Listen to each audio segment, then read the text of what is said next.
القطاع العام في رفض البلد اقتصاديا. الثروة السمكية في المحافظة هي إحدى مصادر الدخل في المحافظة، والتي تعاني اليوم من إرباك واضح الملامح، فهو اليوم بحاجة إلى وقفة جادة من قبل المسؤولين للنهوض بالواقع الاقتصادي. مصطفى حميد معه التفاصيل.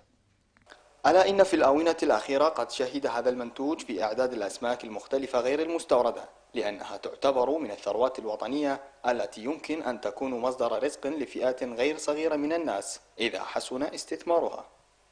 والله أنا أشدهم أنه يهتمون بهاي الثروة السمكية اللي هي ثروة للبلد، ويعني جاي لاحظ فد إهمال يعني من المسؤولين وعدم الالتفات إلى هذه الثروة السمكية المهمة.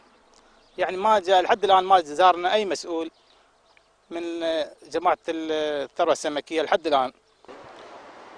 بالنسبة للثروة السمكية يعني ما لها أي دعم من الحكومة، ونطلب يعني من المسؤولين خصوصا مع الدعم الخاص، نطلب من المسؤولين الدعم حتى تزود بالقطاع الخاص الثروة السمكية مالتنا، لأن لها دعم يعني جهد ثقيل بالاقتصاد مال الثروة السمكية. أنت تركز بس على الثروة السمكية لأن وقفة جادة من قبل المسؤولين على تطوير ودعم باقي القطاعات المختلفة كالزراعة والصناعة لتعزيز مخزون البلاد من مواد استهلاكية مختلفة من خلال إعادة بناء مشاريع حديثة وفق تقنيات عالية، إضافة إلى التراجع الملحوظ في الإنتاج والارتفاع الحالي في الأسعار.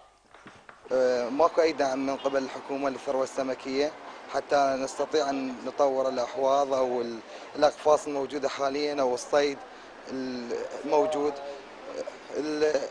بالنسبة لباقي القطاعات وش تطلب من المسؤولين يعني يدعمون؟ أطلب المسؤولين يدعمون القطاعات الخاصة، نهائيا ماكو أي دعم من الحكومة للقطاعات الخاصة. نمو اقتصاد البلاد لا يقتصر على الثروة السمكية فحسب، وإنما هناك مجالات عديدة يمكن من خلالها أن يتطور الاقتصاد المحلي من خلال دعم الجهات المعنية للقطاعات المختلفة في المحافظة. مصطفى حميد، قناة ديالى، قضاء المقدادية.